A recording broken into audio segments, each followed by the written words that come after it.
오늘 말씀은 창세기 2장 24절, 25절을 중심으로 보도록 합니다.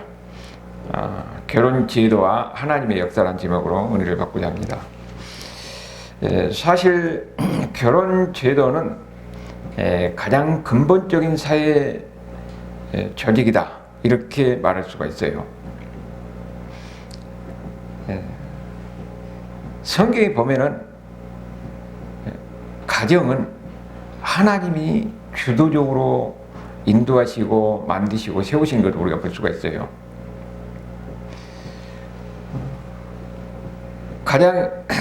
가정이 가장 근본적인 조직이기 때문에 하나님께서 모든 것을 주도하셨다.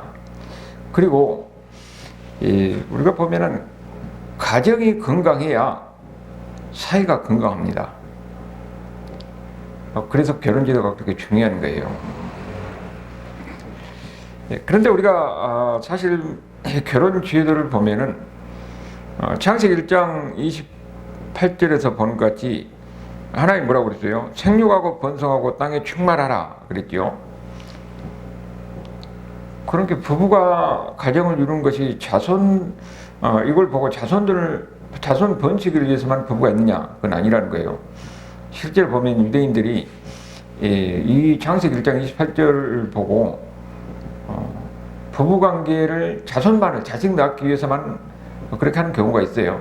근데 그것은 하나님이 가정을 주는 그 근본 취지에 맞지 않는 거죠. 자녀를 또 있지만은 근본적으로 부부가 가정을 이루면서 즐거움의 삶을 위해서 하나님이 부부를 맺어주고 가정을 이루게 하는 겁니다. 그런데 이 부부가 맺어져서 가정을 이룬 것과 관련해서 우리가 한 가지 봐야 될 것은 독신의 문제가 있어요. 성경에서 뭐라고 그러냐면은 사람이 혼자 사는 것은 하나님 보시기에 좋지 못하다, 그렇게 이야기했죠. 그것이 18절에서 그렇게 이야기했잖아요. 그러니까 하나님의 뜻은 뭐냐면은 부부가 만나서 가정을 이루는 거예요. 둘이 같이 사는 것, 부부 인연을 맺고 둘이 사는 것이, 그것이 하나님의 뜻이에요. 그것이 하나님의 일반 법칙입니다. 그런데 그 하나님의 일반 법칙 안에 또 외적인 특별한 법칙이 있다는 거예요. 그게 뭐냐면은 독신의 문제예요. 고린도전서 7장 7절에 보면은 각각 하나님께 받은 은사가 있다고 그랬잖아요. 그리고 예수님도 마태복음 19장 11절에도 보면은 오직 태어나서 타고난 고자도 있고, 어머니 태로부터 태어난 고자도 있고, 사람이 만든 고자도 있고, 천국을 위하여 수술은 고자도 있다, 그렇게 얘기를 하고 있어요. 그러니까 여기 보면은 하나님의 일을 위해서 나는 독신으로 혼자 살겠다, 그렇게 하는 사람이 있는데 이것도 하나님의 은사라는 거예요. 바울이 그런 경우지요. 하나님을 위해서 스스로 혼자 사는 거예요. 그래서 일반 법칙 외에 이런 특별한 법칙이다 하는 것을 우리가 일단 인정을 하고, 중요한 것은 하나님이 부부가 만나서 가정을 이루면서 살게 하는 거예요. 이 결혼 제도를 하나님이 만든 겁니다. 그래서 결혼 제도, 부부가 만나는 것은 뭐냐 하면은 언약으로 이루어진 거라고 그랬어요. 언약으로. 부부가 서로 만나서 평생 동안 우리가 같이 살겠다, 이거 약속하는 거죠. 그것이 24절에 그 이야기입니다. 이러므로 남자가 부모를 떠나서 그 아내 하바에 둘이 한 몸을 입주라 그랬지요. 이것이 바로 약속이에요. 약속.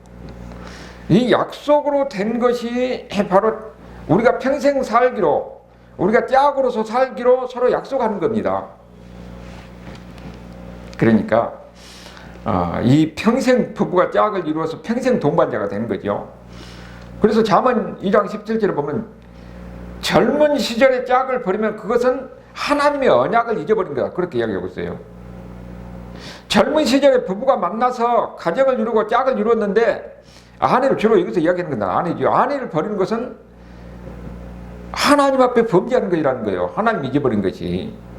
하나님이 맺어준 짝을 저버리는 겁니다. 그게 범죄하는 거지요. 그러니까 짝이라는 것은 뭐예요? 짝이라는 것은 사람이 전혀 다른 사람이 만나서 부부로 인연을 맺고 가정을 이루고 살아가잖아요. 그러면 다른 사람이 만나서 서로 가정을 이루면서 짝을 이루면서 살아가려면 어떻게 되겠어요? 서로가 서로에게 맞춰져야 되는 거예요. 우리가 보면은 이 짝이란 말이 뭐냐면은 길들여진다는 말도 있습니다. 길들여진다는 말. 우리가 야생동물은 어떻게 됩니까? 야생동물은 길들여진 동물이 아니잖아요. 그러니까 다루기가 힘든 겁니다. 그런데 집에서 기르는 동물은 뭐냐면 길들여진 동물이기 때문에 서로 소통이 되는 거예요. 그러면서 즐겁게 하려고 하고 기쁘게 하려고 하는 것을 우리 집에서 기르는 동물이잖아요. 그러니까 부부가 서로 짝이라는 것은 서로를 위해서 길들여진 겁니다. 길들여진 거예요. 그것이 그 짝이라는 의미예요. 그렇기 때문에 결혼하고 나서는 어떻게 됩니까? 부부가 전혀 다른 사람이 만나서 서로를 맞추기 위해서 노력하는 겁니다. 그것이 짝의 의미예요. 그러니까 그런 노력해야 되는 거죠. 그래서 성경에서 보면은 이런 하나님이 결혼 제도를 통해서 주는 이 짝을 저버리는 것은 범죄다 하는 것을 성경에서 곳곳에서 이야기를 합니다. 말라기서 2장 14절에 보면은 너희는 이를 어찌 됨이니까 하는도다. 이 말은 우리가 하나님 무슨 죄를 범했으니까 하는 그 말이에요. 이는 너와 네가 어려서 맞이한 아내 사이에 여호와께서 증인이 됨이라. 하나님이 두 부부가 만나서 짝을 이루는데 하나님이 증인이에요. 그런데 그는 내 짝이요 너와 서약한 아내로 돼 그랬어요. 부부가 만나서 짝을 이루고 인연을 맺는 것은 뭐라고요? 서약하는 겁니다. 하나님 앞에 서약하는 거예요. 그러니까 이 짝을 이룬다는 것은 언약입니다. 언약이에요. 그리고 중요한 거예요. 그래서 신명기 22장 23절에 보면은 거기 보면은 처녀가 남자와 약혼한 후에 그 성에서 다른 사람과 간음하면 그 여자를 죽인다고 그랬어요. 왜냐면은 약혼하는 것이 하나의 언약이에요. 그러면은 이스라엘 결혼 제도 속에서 이 약혼하는 것이 정혼이라고 그러죠. 그러면 정식으로 살지 않지만은 이미 서약을 했다는 겁니다. 서약. 약혼하는 것은 서약이에요. 그러니까 서약하면은 이미 부부로서의 관계가 효력이 발생하는 거예요. 같이 살지는 않지만은. 그런데 그 약속을 하고 서약을 언약을 했는데 그걸 저버리는 것은 뭐예요? 그것은 간음하는 것이고 범죄하는 겁니다. 그렇기 때문에 그를 죽이라고 그렇게 이야기하는 거예요. 실제로 보면은 예수님의 아버지 요셉이 마리아가 잉태했을 때에 그때는 같이 동거한 사람이 아니었어요. 정혼한 사이였어요. 그런데 정혼한 사이인데 잉태를 하니까 요셉이 조용히 버리고자 할 때에 천사가 그를 막았잖아요. 이미 정혼한 사이면 약혼한 사이예요. 하나님께 서약한 사이입니다. 그는 이미 부부가 되는 거예요. 그렇게 마음대로 버릴 수가 없는 거예요. 여기 성경에 보면은 이 결혼식에 대해서 구체적으로 나온 것은 거의 없어요. 다만 이 결혼식적 표현이 몇 군데가 나옵니다. 그 대표적으로 보면은 룻기 3장 9절인데 거기 보면 뭐라고 하냐면은 나오미가 이 룻을 보아스에게 보내잖아요. 그래서 이제 보아스가 잠자고 있을 때에 그 뜰에서 곡식을 짓기 위해서 잠자고 있을 때에 나오미가 시킨 대로 룻이 보아스의 이불을 밑으로 들어가서 거기서 누워요. 그러면서 하는 뭐라고 합니까? 당신의 옷자락을 펴 당신의 여종을 덮으소서. 그렇게 이야기를 합니다. 그럼 여기는 지금 뭐냐면은 남자 옷으로 여자를 덮는다는 거예요. 남자 옷으로 여자를 덮는다는 것은 나하고 결혼해달라는 거예요. 그 결혼식의 표현을 그렇게 이야기하고 있는 겁니다. 그 에스겔서 16장 8절에서 그렇게 이야기해요. 내가 내 곁으로 지나며 보니 내 때가 사랑할 만한 때, 결혼할 만한 때란 말이에요. 내 옷으로 너를 덮어 벌거벗은 것을 가리고 그랬습니다. 내 옷으로 너를 덮는다는 것은 너와 나 사이가 결혼한 사이라는 거예요. 지금 에스겔서에서 이야기하는 것은 하나님과 이스라엘 백성들을 그런 결혼의 관계로 표현하는 겁니다. 하나님은 남편이고 이스라엘 백성들은 아내예요. 서로 부부관계가 되는 겁니다. 결혼관계가 되는 거예요. 그래서 하나님이 이 옷으로 덮는다는 것은 하나님을 보호한다는 거예요. 부부관계로 결혼을 하면 어떻게 됩니까? 남자가 아내를 보호하는 겁니다. 하나님이 옷을 덮는다는 것은 하나님이 부부로서, 남편으로서 이스라엘 백성들을 보호한다는 거예요. 그런데 그들이 하나님을 저버렸다가 이런 부부관계 맺었는데 저버렸다고 그렇게 이야기하는 거죠.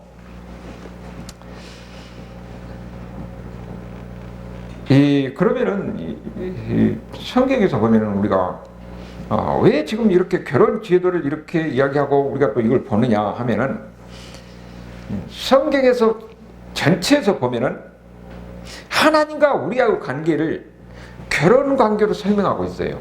그러니까 이 결혼 관계를 우리가 잘 이해해야 됩니다.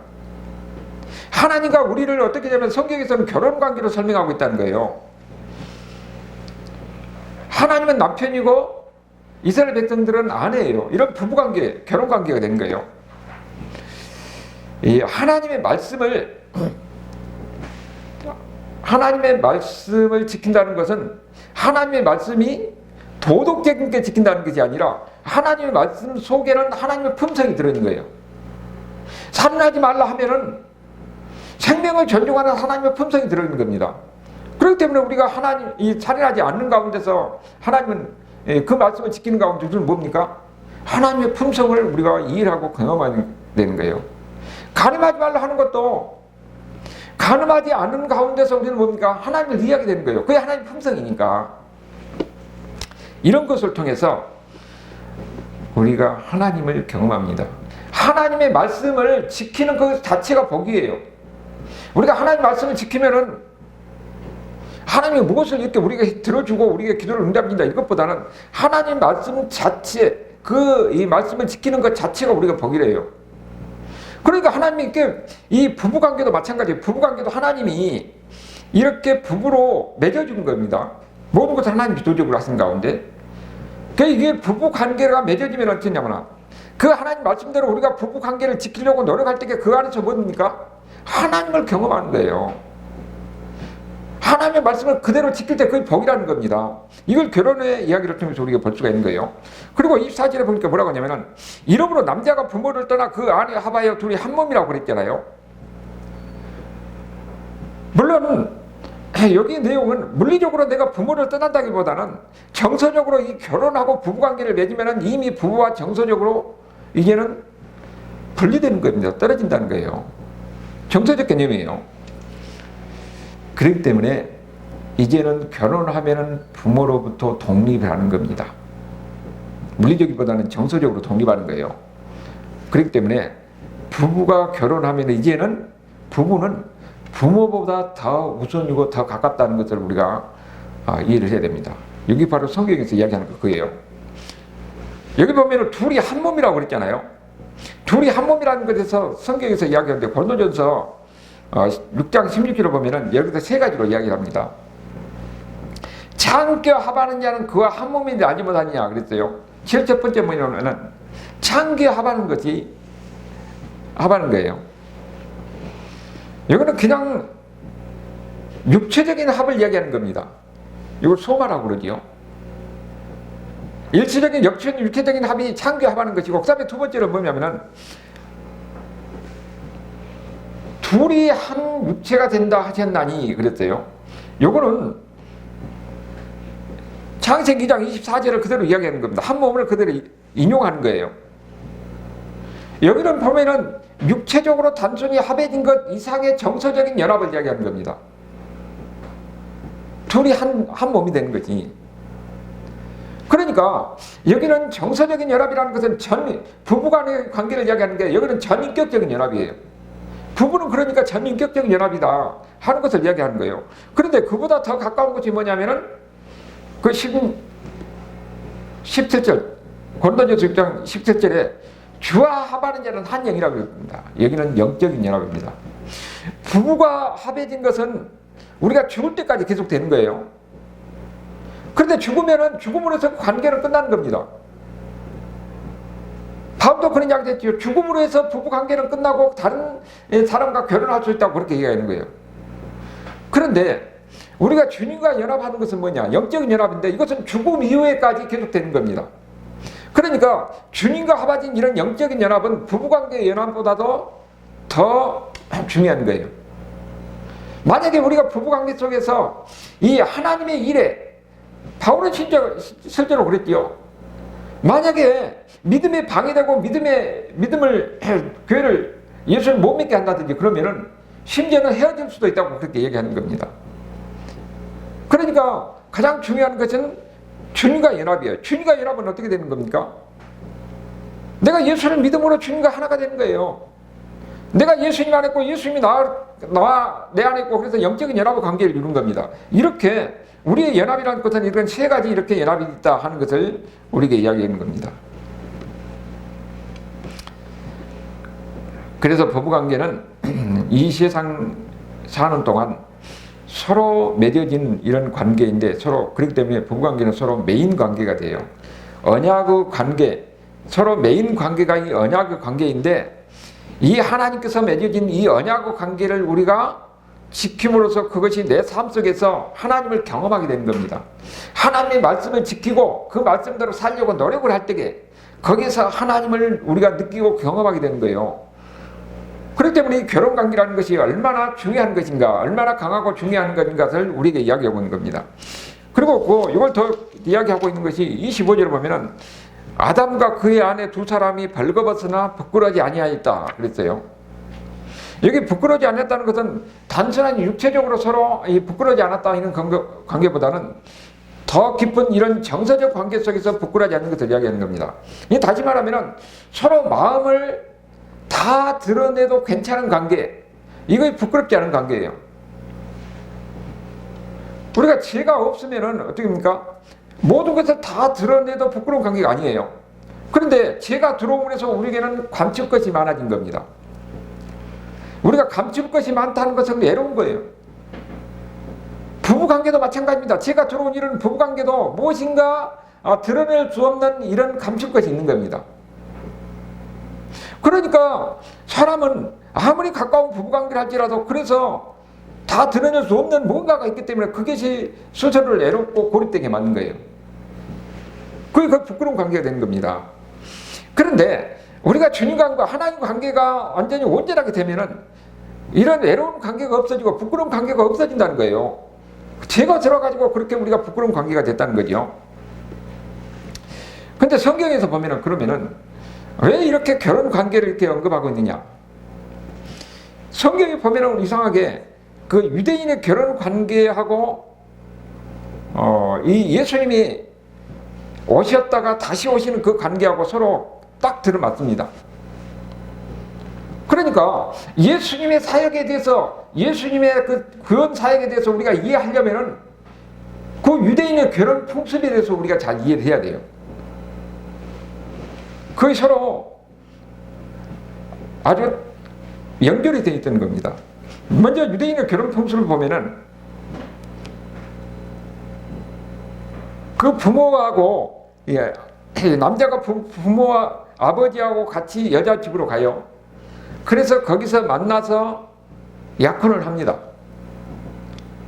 그 약혼을 할 때가 되면은 그 지참금을 주는 거예요. 그 지참금을 주고 서로 이 남자 여자가 거기서 이제 포도주를 마십니다. 그리고 이제 그때 그리고 또 헤어져요. 다시 돌아옵니다. 아버지하고. 돌아와서 뭐라고 하냐면은 내가 가서 다시 돌아오겠다고 그래요. 근데 남자는 아버지 집에 다시 돌아와서 아버지 집에서 그 신랑 신부가 같이 거주할 임시 거처를 만드는 겁니다. 집을 짓는 거예요. 그리고 그 집을 짓고 아버지가 다 됐다 하면은 다시 신부를 가서 신부를 데려오는 거예요. 근데 그때는 신랑도 몰라요. 아버지가 보고 다 됐다 할 때에 가서 데려오는 겁니다. 그러면 그동안에 그러면 신부는 어떻게 하고 있느냐? 언제 올지 모르니까 신랑이 오기를 기다리고 있는 겁니다. 신랑이 오기를 준비하고 기다리고 있어야 되는 거예요. 그게 보니까 우리가 여천여편에서 이게 나오는 거죠. 그리고 신랑이 와서 신부를 데려가는데 그 신부를 데려가서 이제 신랑 집에 그 신방 속에 들어가서 거기서 이제 잔치가 시작하는 게 돼요. 신랑 신부가 그 신방에 들어가서 있을 때에 그 신랑의 친구가 그 부부 신랑 신부가 있는 집 문간에서 길을 대고 들어보고 있어요. 그래서 신랑이 합궁했다는 소식을 듣고 그 잔치에 있는 하객들에게 알려주면 그때부터 잔치가 시작되는 겁니다. 그 신랑 친구가 그 신랑 신부가 거기서 합궁했다는 소식을 듣고 알려주는 역할을 하는 것이 세례관이 자기의 역할이라고 그렇게 이야기하고 있지요. 그러면서 7일 동안 잔치가 시작되는 겁니다. 그것이 유대인의 결혼 풍습이에요. 그런데 그게 바로 예수님이 오셔서 하는 일과 그대로 연결된다는 겁니다. 그대로 연결된 거예요.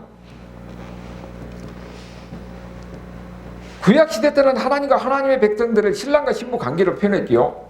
그런데 예수님이 이 땅에 오신 것이 신랑이 신부를 데리러 오는 것하고 이렇게 같은 거예요. 그것을 이 구약성경에서 이미 예언하고 있는데 예레미야 30장 31절을 보면은 여호와의 말씀이라 하면서 보라 날이 이르르니 내가 이스라엘 집과 유다 집에 새 언약을 맺으리라. 이 언약을 맺는다는 것은 결혼식을 이야기하는 거예요. 결혼식을 새로 결혼을 한다는 거예요. 새로. 그 왜 새로 결혼하느냐? 이 언약은 내가 그들의 조상들의 손을 잡고 애굽 땅에서 인도하던 내던 날에 맺은 것과 같지 않았다. 이거는 뭐냐면은 시내산에서 이스라엘 백성들 출애굽하고 시내산에서 하나님과 언약을 맺었어요. 그 언약이 뭐냐면은 결혼 언약입니다. 근데 결혼 언약인데 이스라엘 백성들이 그 언약을 어기는 겁니다. 그래서 그 관계가 깨진 겁니다. 그 관계가 깨졌는데 하나님이 어떻게 했냐? 이제는 다시 새로 언약을 맺겠다는 거예요. 이미 그것을 구약에 대해 예언되어 있는데 히브리서 기자가 히브리서 8장 8절에 그것을 이야기하는 겁니다. 그들의 잘못을 지적하여 말씀하되 주께서 이르시되 볼지어다 날이 이르더니 내가 이스라엘 집과 유다 집에 더불어 새 언약을 맺는다. 이미 구약 성경에 새 언약을 맺는다고 예언되어 있지 않느냐.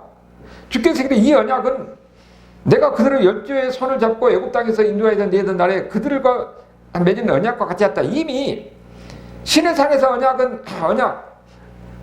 언약과 그걸 이야기하는 그 언약은 이미 그들을 지키자 하면서 깨졌다는 거죠. 그래서 주께서 이르시되 10절에 보니까 그날 후에 내가 이스라엘 집과 맺은 언약은 이것이니 앞으로 맺을 언약이죠. 새 언약. 내 법을 그들의 생각에 두고 그들의 마음에 기록하리라. 나는 그들의 하나님이고 그들은 내 백성이 되리라. 이거 뭐냐면은 결혼식 할 때 하는 말이에요. 나는 당신의 남편이고 당신은 내 아내가 된다. 이거 결혼식 할 때 하는 말이죠. 지금 새 언약을 맺으면서 앞으로 어떻게 한다고 그랬습니까? 나는 그들에게 하나님이 되고 그들은 내 백성이 되리라. 이미 결혼식 할 때 앞으로 새 언약을 맺을 때에 이런 관계가 된다는 거예요. 근데 거기에 대해서 이미 깨어진 관계를 다시 회복하는 것이 호세아서를 통해서 이야기를 하고 있어요. 이스라엘 백성들 하나님과 이렇게 원래 언약과 관계를 맺어서 결혼 관계가 부부 관계로서 결혼 관계가 됐어요. 근데 그들이 어떻게 됐냐? 하나님께서는 이 모든 예물 폐물을 가지고 집을 나가는 거예요. 다른 남자를 가져가서 간 겁니다. 그것이 호세아서에서 이야기하고 있죠. 호세아서 2장 14절에 보면은 그런 사람을 하나님이 어떻게 됐냐? 다시 데려온다는 거예요. 하나님께서 가나안 땅에서 그들에게 풍요로운 걸 줬어요.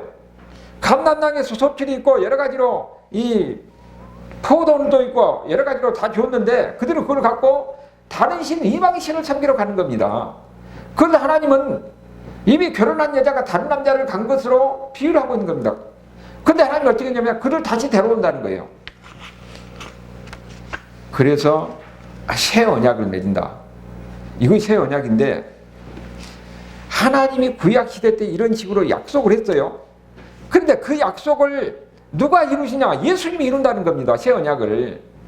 예수님이 새 언약을 가지고 온 분이 예수님이에요. 그래서 예수님이 오셔가지고 다시 결혼을 합니다. 그게 바로 새 언약이에요. 예수님이 그러면 오셔가지고 어떻게 하냐? 전부 다 약혼을 하는 거예요. 그 약혼을 할 때 그 지참금이 뭐냐면은 예수님의 보혈, 예수님의 십자가, 예수님의 생명이 바로 약혼할 때의 그 지참금입니다. 그리고 고린도전서 6장 19절에 보면은 너희 몸을 너희가 하나님께로부터 받은 바 너희 가운데 계신 성령이 전이를 알지 못하느냐. 너희는 너희 자신의 것이 아니라 값으로 산 것이 되었으니 그런즉 너희 몸을 하나님께 영광 돌리라고 그랬어요. 너희는 뭐라고 그랬습니까? 값으로 샀다고 그랬어요. 이것이 우리가 해석할 때는 제값을 주고 샀다는 그런 의미도 있지만은 이것이 결혼 관계에서 그런 관점에서 볼 때에 이미 뭡니까? 값을 주고 샀다는 겁니다. 예수님의 피값을 주고 예수님이 생명을 지신 값을 주고 이스라엘 백성들을 오늘로 이야기하면 우리 예수 믿는 사람들은 예수님의 생명의 값을 주고 샀다는 거예요. 이 값을 주고 이미 지참금을 주고 그 다음에는 뭐냐면은 신부와 신랑과 신부가 그러니까 남자와 여자가 그래서 이제 포도주를 나눈 거예요. 그 포도주를 나눈 장면이 누가복음 그 22장 20절에 보면은 거기서 뭡니까? 첫 번째 유월절이 거기서 예수님이 제자들과 함께 하는 것이 그것이 결혼하고 남자가 여자가 포도주를 나눈 그 장면이에요. 거기 보니까 뭐라고 그랬습니까? 이 잔은 내 피로 씌운 새 언약이니 그랬죠. 첫 번째 유월절이고 새 언약이에요. 그런데 이 잔이 어떤 잔이라고 그랬습니까? 생명의 잔이잖아요.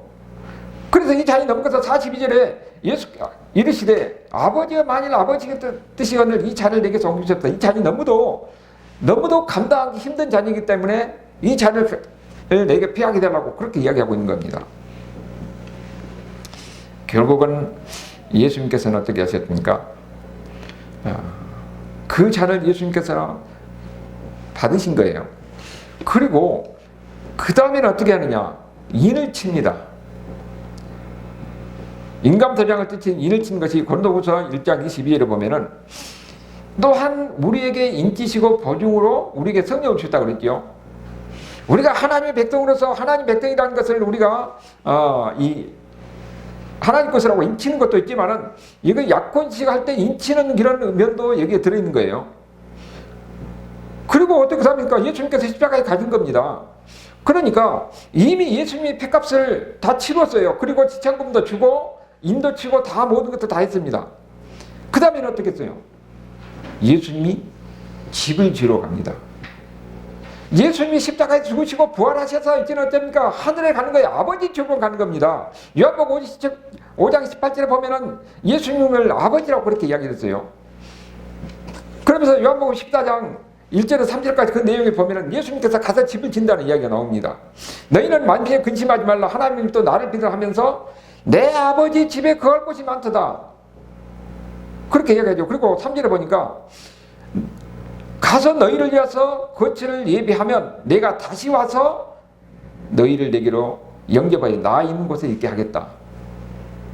이건 뭐냐면은 신랑이 지금 아버지 집으로 가서 거기서 신랑 신부가 거처할 집을 아버지 집 마당에 진 거예요. 그러면서 이미 떠날 때 신부에게 뭐라고 합니까? 내가 가서 집을 짓고 나서 내가 다시 와서 데리러 오겠다고 이야기하고 있어요. 근데 거기에 대해서 예수님께서 그렇게 말씀하시는 겁니다. 내가 가서 다시 온다는 거예요. 아버지 집으로 가서 온다는 거예요. 근데 그것도 언제 올지 몰라요. 오직 아버지만 압니다. 그래서 사도행전 1장 10절 때와 시기는 오직 아버지께 속하는 것이에요. 그러니까 그동안 그러면 신부는 어떻게 되냐면요. 언제 신랑이 올지 모르지만 신랑이 올 때까지 기다리고 있는 겁니다. 신랑이 올 때 기다리고 있는 것, 어떻게 기다리는 건지 마태복음 24장 42절에 거기서 이야기하고 있어요. 깨어있으라고 그럽니다. 그리고 44절에 보니까 너희도 준비하고 있더라. 생각하지 않을 때 인자가 오리라. 우리가 그 앞에서 봤던 데살로니가서 3장 13절에도 예수님이 강림하실 때 하나님이 우리 앞에서 거룩함에 흠이 없게 하시기를 원하나, 예수님이 오실 때까지 우리는 어떻게 하고 있어야 되냐? 우리가 거룩한 삶을 살면서 예수님이 다시 오는 그날을 우리가 기다리고 있는 거예요. 신부가 신랑이 다시 오시기를 기다린 것 같이 우리는 어떻게 됩니까? 예수님이 다시 올 때까지 기다리고 있는 겁니다. 그것을 그대로 이야기하고 있는 겁니다.